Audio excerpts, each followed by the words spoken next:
how to fix GCash developer option problem. So what I'm talking about right here is I'm going to show you. So if I just try to open this app, it says your system has detected the device you're using has something settings. So it's not allowing me to use the app. So if I just try to open it again, it will say the same and then automatically close the app.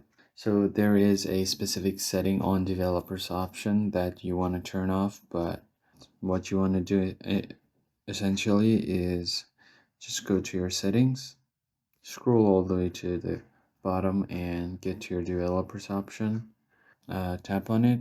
Once you open your developers option, you can see this toggle right here. You want to turn it off. All of these settings will be turned off, so you can just tap on OK and turn it off.